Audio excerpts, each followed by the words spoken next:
Metric, right? We are a social media benchmarking company. In fact, the social media benchmarking company. What we do is help Fortune 500 brands understand how their Facebook pages, Twitter accounts, YouTube channels stack up vis-a-vis other brands in their sector. Right? So we provide benchmarks that brands are used to getting in mass media and on the internet in terms of Comscore reports and Compete.com and stuff. We do the same thing for social media. The reason anyone, a brand or anybody benchmarks is because they sort of want to do better than somebody else. And there's always an aspiration towards a gold standard. And what better example of a gold standard than Talaivar, Rajinikanth?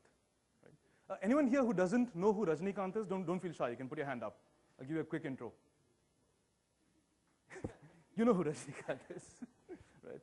So for those of you who are not from India, Rajinikanth is who Chuck Norris learned from. Right? So if Rajni were a social media manager, more importantly, if he was your social media manager, what would he do and what would he do differently?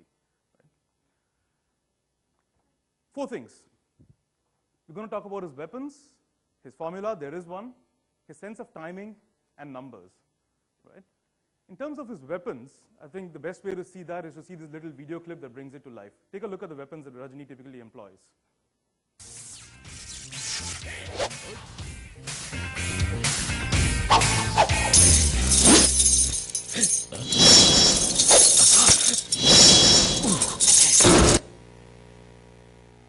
Did you see any semblance of a gun or a knife or anything cheap like that? That's for Shah Rukh Khan, not for Rajni. Rajni uses his body, his senses of perception. And that's a great way to understand the social media application landscape. Right? You've got a whole bunch of applications that help you listen. In fact, Dina talked about a lot of those. Farshad will be talking about it later during his session. There are a lot of applications like Nielsen Buzzmetric and Radiance 6 and a bunch of others that help you listen and distill all that noise out there to figure what's pertinent to your brand. So that's one category of application. There are a whole bunch of applications that help you enhance your own presence on social media. You've got tools like Hootsuite and CoTweet and stuff that we probably use ourselves, and more enterprise tools like Buddy Media and Vitru and Context Optional that help you manage a more scintillating presence on social media. That's like Rajni speaking, right? And seeing is something we do. We help you see what the competition does because you've got to survey your competition before you figure your strategy.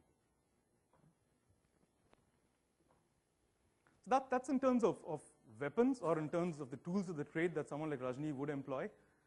What about his formula? Right? If you look at any Rajni movie and just about anything from his very early ones to the more recent ones, you're going to see a standard algo running through each of them. And that algo is this.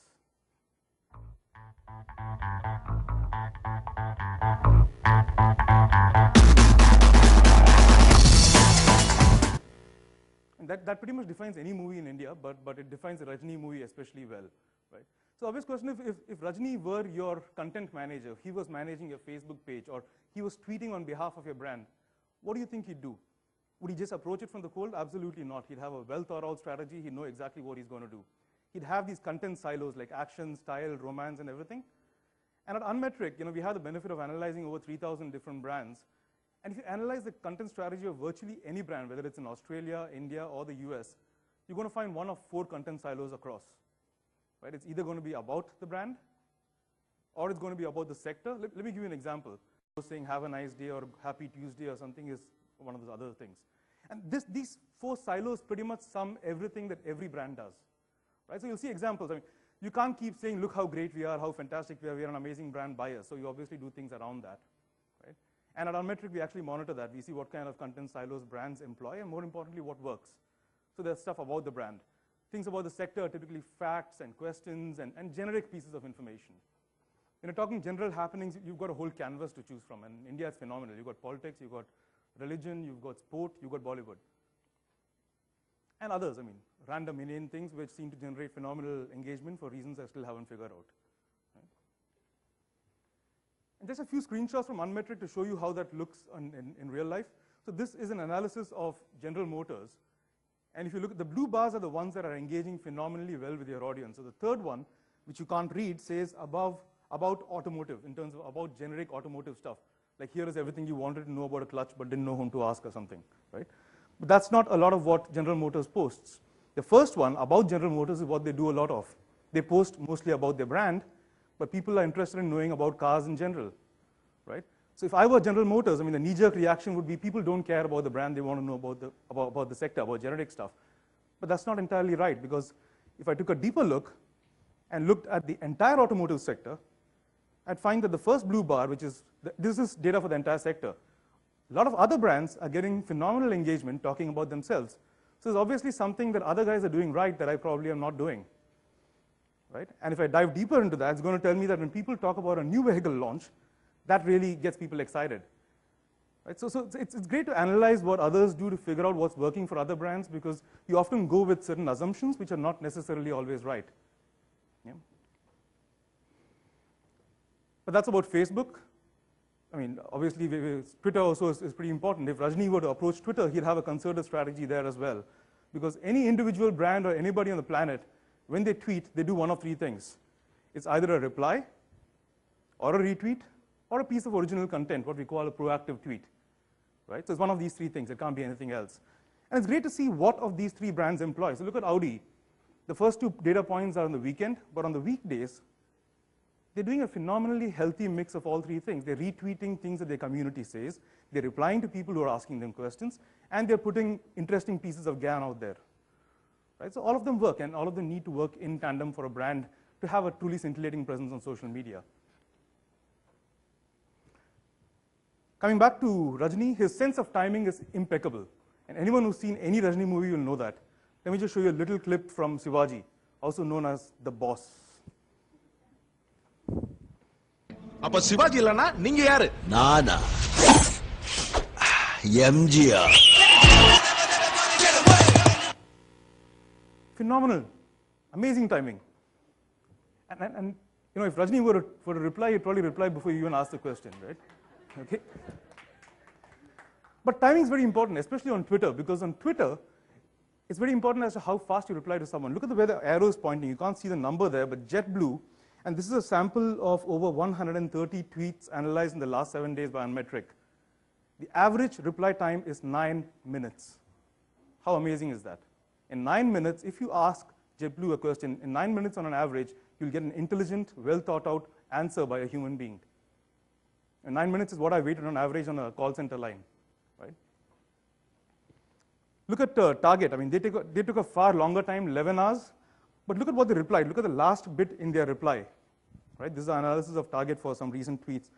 When someone asked them a question, in those 11 hours, they actually gave an internal reference number to that tweet so that when someone replied and the guy got back, they had a reference number to anchor the entire conversation. So the guy gets on the phone and says, this is a reference number. Those conversations are actually threaded, right?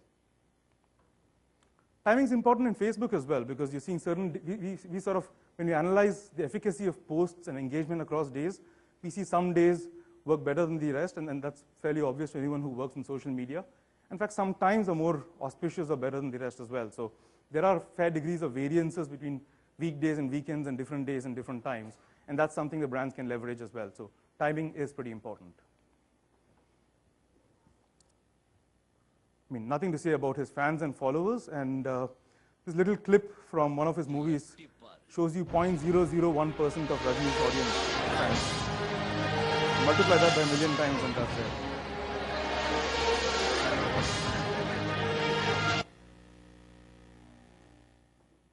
Everything about Rajni is because of his fans, and anyone who tells you that this doesn't matter probably doesn't have enough fans, or yes, we need to figure out ROI and stuff, but first we need to get those numbers going as well. So it's not to say that engagement doesn't matter, it does, and a lot, and I'll talk about it, but size does matter. It does matter as to how many people you have, you know, listening to and amplifying what your brand is talking about. And it doesn't matter where they are, whether they are in Japan or in India, like with Rajni's fans. Speaking of which, it's important to know where your fans are, right? Very, very, very few brands actually use the demographic targeting tools that Facebook offers to fine-tune and sort of, you know, laser target your posts to certain countries. And that's probably one of the simplest tools that they have out there, right? So it's important to also know not just your fans, but a competitor's fans. I mean, who are those competitors' fans? Are they on an average younger than your fans? What is their age profile? Where are they located? Did they see a faster fan growth than you did? So in this chart from our application, it says that Virgin America, which normally does phenomenally well on social media, had lower growth in the last 7 days than the average aviation brand across the world, right? At which time I might want to see who's pegging those numbers higher and maybe figure out what's happening. Okay. Of course, engagement matters as well. So if you look at this, it's talking about how Virgin engages, which is the engagement score is a function of likes, comments, and shares, and a bunch of other metrics. And it sort of is a reflection of how well a brand is able to engage in conversation with the people it's managed to rope in to be part of its fan base. So that's important to monitor as well, especially in terms of whether your engagement is better, whether the sentiment of your conversations are more positive, negative, or neutral as well. So that's kind of would sum up everything that Rajni would probably do if you were managing your social media page. He'd look at employing an arsenal of, there are so many tools, it's easy to get confused. So he'd have a concerted strategy of this for listening, this for seeing, and this for posting. He'd have a formula, stick to it, keep tweaking based on what he learns from the market. Phenomenal timing, especially on Twitter, which is a lot more of a synchronous medium. And work on building his fans and followers, understanding them, figure out how he stacks up vis-a-vis the competition. And above all, for those of you who read about Rajni in the press, he's human, he's real. What you see is what you get. And that's important in social media as well. Yeah. If you want really cosmic advice on social media, you can contact gmail@rajnikant.com. If you want someone who's a little easier to reach, you can contact me. So that's my email ID. And once again, I'm Lakshman Narayan. I run on Metric. Thank you very much.